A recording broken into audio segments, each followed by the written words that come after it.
ये कहानी वाराणसी जिले में एक छोटे से गांव के एक लड़के की है। एक ऐसा लड़का जो पढ़ने में बहुत ही तेज और मेहनती था।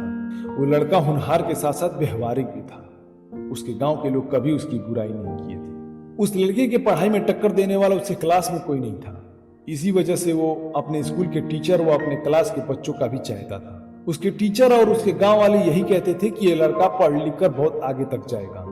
उस लड़के के माँ बाप भी जब लोगों के मुंह से ऐसी बातें सुनते तो उनके भी दिल को अच्छा लगता था। पर उस लड़के के किस्मत में क्या लिखा था किसी को क्या पता। वो लड़का जब तक गांव के स्कूल में था तब तक वो गांव के लड़कों के साथ ही समय बिताता था और उस लड़के के दोस्त भी उसी की तरह सीधे व सरल थे। वो लड़के ना तो कभी अपने से कोई गलती करते और ना ही कोई उन्हें गलत काम सिखाने वाला था। उस लड़के की जिंदगी में भूचाल तो तब आता है जब वो गांव की पढ़ाई को पूरी कर लेता है। जब वो लड़का गांव की पढ़ाई पूरी कर लेता है तो आगे की पढ़ाई के लिए शहर में जाना चाहता है।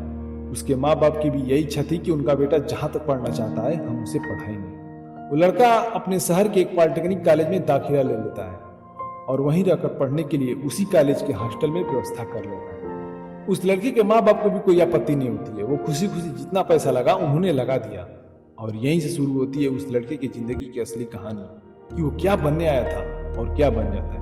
दाखिला ले लेने के बाद जब वो लड़का अपने हॉस्टल के रूम में पहुंचता है तो वही कमरा और 3 लड़कों को मिला होता है। धीरे धीरे इन चारों में अच्छी दोस्ती हो जाती है। पर वो तीनों लड़के इस लड़के के व्यवहार से बिल्कुल उलट थे। वे लोग नशेड़ी किस्म के लड़के थे। वे हर रात को दारू, सिगरेट, गांजा जैसे नशीले पदार्थों का सेवन करते थे। पहले तो उस लड़के को इन जैसे लड़कों के साथ रहने में बड़ी परेशानी हुई, यहाँ तक कि उस हॉस्टल के मैनेजर को अपना रूम चेंज करने के लिए एप्लीकेशन भी देता है। पर ज्यादा लड़के होने के कारण दूसरा रूम अवेलेबल न होने पर उसे वहीं रहने के लिए कह दिया जाता है और वो लड़का उन्हीं लड़कों के साथ रहने पर मजबूर हो जाता है। पर कहते हैं ना कि गांजों के बागीचे में तुलसी के पौधे का कोई महत्व नहीं रह जाता है। उस लड़के पर भी उन लड़कों की संगत का असर धीरे धीरे पड़ने लगता है और वो लड़का भी उन्हीं की तरह थोड़ा थोड़ा नशा करना शुरू कर देता है और धीरे धीरे वो लड़का भी उन्हीं के जैसा हो जाता है। अब वह ना तो क्लास करने जाता है और ना ही कोचिंग। बस वह दिन भर उन लड़कों के साथ इधर उधर घूमता था या तो नशे में धुत होकर अपने कमरे में पड़ा रहता था।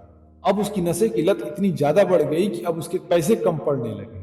पैसों की लालच में अब वो लड़का उन लड़कों के साथ नशीली चीजों की हेराफेरी भी करने लगता है। एक दिन वो लड़का अपने दोस्तों के साथ बलिया से वाराणसी तक जाने वाली पैसेंजर ट्रेन में कुछ नशीले पदार्थों की हेराफेरी करने के लिए बैठ जाते हैं। जब पुलिस को इनके पास कुछ होने की आशंका होती है तो वे लोग इनके पास पूछताछ के लिए आते हैं। खतरे की भनक लगते ही उसके दोस्त चकमा देकर वहां से निकल लेते हैं। पर यह लड़का अभी इन मामलों में नया था। वो भाग नहीं पाता है और रंगे हाथों पकड़ा जाता है। पुलिस इस लड़के के ऊपर अवैध सामानों के साथ केस फाइल करती है और उस लड़के को जेल हो जाती है। जब इस बात की खबर उसके माँ बाप तक पहुंचती है तो उसके माँ बाप क्या पूरा गांव रिश्तेदार किसी को इस बात पर विश्वास नहीं होता है कि उनका बेटा ऐसी जगहों पर भी जा सकता है। जब उस लड़के के माँ बाप उसे मिलने जेल आते हैं तो उनका सपना टूटकर बिखर जाता है। उनकी आंखों से सिर्फ आंसू की धारा बहती है और अपने लड़की की हालत को देखकर कुछ कह भी नहीं पाते क्योंकि जेल में नशा न कर पाने के कारण उसकी हालत किसी मरियल के जैसा हो गया था। बस किसी तरह इतना ही पूछ पाते हैं, कैसे लोगों के साथ संगति कर दी बेटा जो इस जगह पर आ गए।